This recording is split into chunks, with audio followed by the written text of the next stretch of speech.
이 중간 극의 괴물은 지구로부터 약 1000광년 떨어진 곳에 있습니다. 거의 9조 6천억 킬로미터 떨어져 있죠. 우주적 규모로 보면 바로 옆집이나 마찬가지예요. 우리 태양 질량의 4배가 넘는 이것은 가스 흐름으로 둘러싸여 있습니다. 하나씩 가스 파편들이 마지막 섬광을 내보내고 그 안으로 사라져버립니다. 이는 우주에서 가장 밝은 섬광이죠. 2개의 별이 있어요. 하나는 강력한 우주 물체로 공전하고 있고 다른 하나는 그 둘 주변을 돌고 있습니다. 과학자들은 새로 발견된 이 블랙홀이 지구와 가장 가까운 것일지도 모른다고 생각합니다. 이 시스템은 또한 육안으로 보이는 유일한 블랙홀 시스템입니다. 좋은 소식은 지금 거길 방문할 거라는 거예요. 점점 더 높이 대기 속으로 올라가고 곧 지구는 찬란한 푸른 공처럼 보입니다. 여러분은 국제우주정거장을 지나고 있어요. 안녕하세요. 하지만 자세히 보기도 전에 벌써 사라지고 말 거예요. 당연해요. 인간이 만든 가장 큰 물체는 시속 27,000km의 속도로 이동합니다. 지구로부터 더 멀리 나아가면 지구 주위를 돌고 있는 수많은 위성을 볼 수 있습니다. 온갖 종류의 모양과 크기가 있어요. 하지만 각각 안테나와 전원을 가지고 있습니다. 종종 태양전지나 배터리 같은 건 말이에요. 달에 도착합니다. 차갑고 건조한 달걀 모양의 구이며 표면에는 분화구와 바위가 널려 있습니다. 어두운 부분이 보이죠? 소행성이나 해성에 의해 남겨진 거대한 구멍들이 현무암 용암에 잠겼을 때 나타났습니다. 밝은 지역은 고지대입니다. 다음 보게 될 광경은 화성인데 붉은 혜성이라고 불리는 데는 이유가 있습니다. 베이비 파우더 같은 미세한 오렌지색, 빨간색 먼지로 덮여있기 때문인데요. 화성의 표면은 바위투성이고 협곡, 화산, 분화구, 그리고 건조한 호수 바닥으로 되어 있어요. 움직이는 먼지 폭풍을 발견합니다. 거대한 토네이도처럼 보여요. 하지만 그건 작은 거예요. 큰 폭풍은 지구에서도 보입니다. 가스 거성 목성을 지나갑니다.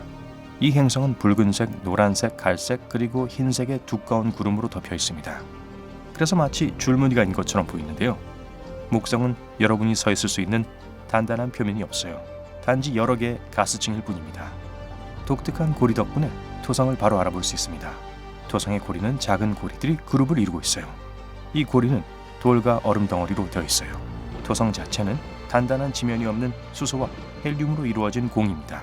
토성 적도에서는 바람이 시속 1600km의 무서운 속도로 이동합니다. 가는 길에 다른 행성과 마주치지 않을 거예요. 현재 태양 뒤에 숨어 있을 거예요. 곧 여러분은 섬뜩한 곳으로 접어들게 됩니다. 크고 춥고 어두워요. 카이퍼 벨트는 태양계에서 가장 큰 구조 중 하나입니다. 도넛처럼 생겼고 안쪽 가장자리는 태양으로부터 약 30천문 단위에서 시작합니다. 1천문 단위는 대략 태양과 지구 사이의 거리입니다. 약 1억 5천만 킬로미터 정도예요. 카이퍼 벨트는 해성의 주요 근원입니다. 이 지역에 있는 수십만 개의 물체가 폭이 96km 이상입니다. 그중 일부는 위성도 가지고 있어요. 카이퍼 벨트를 지나서 오르트 성운을 통과합니다. 이는 태양계를 둘러싼 거대한 구면 껍질이고 5에서 10만 천문 단위까지 뻗어 있습니다. 오르트 성운을 2조 개 이상의 얼어붙은 우주 파편들로 이루어진 두꺼운 벽이 있는 거품에 비교할 수 있어요. 이 우주 물체들 중 가장 작은 것은 산만큼 큽니다. 태양계를 뒤로하고 다른 항성계 사이의 진공 상태로 이동하고 있습니다. 하지만 이 진공 상태가 완전히 비어있는 건 아닙니다. 먼지와 다른 입자, 자기장, 우주 광선으로 가득 차 있어요. 마침내 목적지인 블랙홀에 도달합니다. 이곳은 사람들이 익숙한 물리 법칙이 더 이상 적용되지 않는 신비로운 장소입니다. 블랙홀은 거대한 별들이 자신의 무게에 의해 붕괴될 때 나타납니다. 새로 형성된 물체의 중력장은 너무 강력해서 엑스선을 포함한 어떤 빛조차도 그것을 피할 수 없습니다. 그래서 블랙홀의 중심이 칠흑같이 어두운 거예요. 그렇다고 해서 구멍을 볼 수 없다는 건 아니에요. 이 욕심쟁이는 너무 가까이 다가온 모든 물질을 소비하고 빛을 내는 가스로 된 과열된 원반 안으로 밀어넣습니다. 블랙홀은 또한 빛을 굴절시켜 원형의 그림자를 만듭니다. 사상의 지평선을 찾아 열과 중력의 혼돈에 접근합니다. 모든 블랙홀은 보이지 않는 경계선을 가지고 있습니다. 일단 넘어서면 빠져나올 수 없어요. 비록 한 줄기 빛이라고 해도요. 돌아올 수 없는 지점을 넘어서면 중력이 너무 강해집니다. 하지만 가운데에 있는 큰 원은 사상의 지평선보다 더 큰데요. 블랙홀에 접근하는 모든 것은 먼저 블랙홀 주위의 궤도로 들어갑니다. 일단 들어가면 되돌릴 방법이 없습니다. 무엇이든 간에 결국 구멍으로 빨려 들어갑니다. 사상의 지평선 전의 지역을 광자구라고 하는데 블랙홀의 그림자처럼 보이지만 그림자는 아니에요. 그곳에 들어가서 무사할 수 있다면 여러분의 자신의 뒤통수를 볼 수 있을 거예요. 머리에서 나오는 빛의 입자들은 블랙홀 주위를 엄청난 속도로 공전하며 여러분 앞에서 다가오겠죠. 안타깝지만 그런 경험을 할 수는 없을 거예요. 일단 블랙홀의 중앙을 향해 여행을 시작하면 여러분의 머리와 발 사이의 가속도의 차이는 수천 개의 지구 중력에 해당됩니다. 여러분은 스파게티처럼 변하게 될 거예요. 그것에 대해선 나중에 알아볼게요.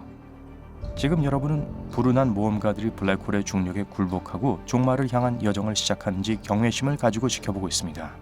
먼저 물질은 블랙홀의 궤도에 걸려 면도날처럼 얇은 회전띠로 압착됩니다. 마찰력, 열, 전기 및 자력은 이 디스크의 에너지를 공급하여 물질은 강한 빛을 냅니다. 가장 거대한 블랙홀은 수백만 개의 은하계를 능가할 정도로 밝은 띠를 가지고 있습니다. 이 빛나는 물질의 원반 안에서 입자들은 서로 마찰합니다. 마찰은 입자의 속도를 늦추고 블랙홀의 사상의 지평선 쪽으로 곧장 보냅니다. 만약 이 마찰이 존재하지 않는다면 이 물질은 수십억 년 동안 블랙홀 주위를 돌고 있을 거예요. 마치 행성이 태양 주위를 도는 것처럼요. 어쨌든 여러분은 결국 블랙홀의 소위 표면에 도달하게 됩니다. 바로 사상의 지평선이죠. 사실 경계선이나 막이 있는 건 아니에요. 그리고 그것을 건넜다는 사실도 알지 못할 거예요. 블랙홀의 소나기에서 더 이상 벗어날 수 없다는 것을 깨닫는 데는 몇 초가 걸립니다. 생각했던 것만큼 어둡진 않아요. 왜냐하면 블랙홀의 중력으로 인해 빛이 여러분과 함께 빨려 들어가기 때문이죠. 밝진 않지만 빛이 있긴 있어요. 더 오래 빨려 들어갈수록 머리부터 발끝까지가 더 늘어나게 됩니다. 이 과정을 스파게티화라고 합니다. 몸 중간 부분에는 압력이 가해지고 여러분을 둘러싸고 있는 빛의 광선이 허리에 빛나는 띠를 형성하게 됩니다. 마지막으로 보게 되는 건 어둠인데요. 마치 거대하고 텅 빈 칠흑 같은 행성에 착륙하는 것 같아요. 다시 블랙홀로 돌아가죠. 그 다음엔 어떻게 될까요? 글쎄요. 여러분이 방금 화이트홀에서 나오게 된 걸까요? 화이트홀의 존재는 아직 증명되지 않았습니다. 하지만 일부 과학자들은 심지어 블랙홀과 화이트홀이 한 동전의 양면일 수도 있다고 추측합니다. 만약 멀리서 본다면 화이트홀과 블랙홀을 구분할 수 없을 거예요. 회전하고 있고 큰 질량을 가지고 있을 거예요. 비록 원자 한 개만큼 작더라도요. 가스와 먼지 고리가 주위를 돌고 있을 거예요. 하지만 충분히 오랫동안 지켜보면 블랙홀이라면 전혀 따라할 수 없는 현상을 보게 될 거예요. 트림이죠. 바로 그 순간 무언가가 튀어나오는 순간 여러분은 그것이 화이트홀이라는 걸 알게 될 거예요. 마치 블랙홀의 시간이 거꾸로 흐르는 것을 보는 것 같아요. 블랙홀 사상의 지평선은 귀환이 불가능한 지점이지만 화이트홀의 경우는 입장 불가의 경계입니다. 아무것도 안으로 들어갈 수 없기 때문에 화이트홀은 블랙홀보다 더 신비롭게 보입니다. 하지만 화이트홀이 존재한다고 해도 블랙홀로 붕괴되기 전까지 오래 걸리지 않을 거예요. 여러분은 어떤지 모르겠지만 전 머리에 쥐가 나는 것 같아서 잠깐 쉬어야겠어요.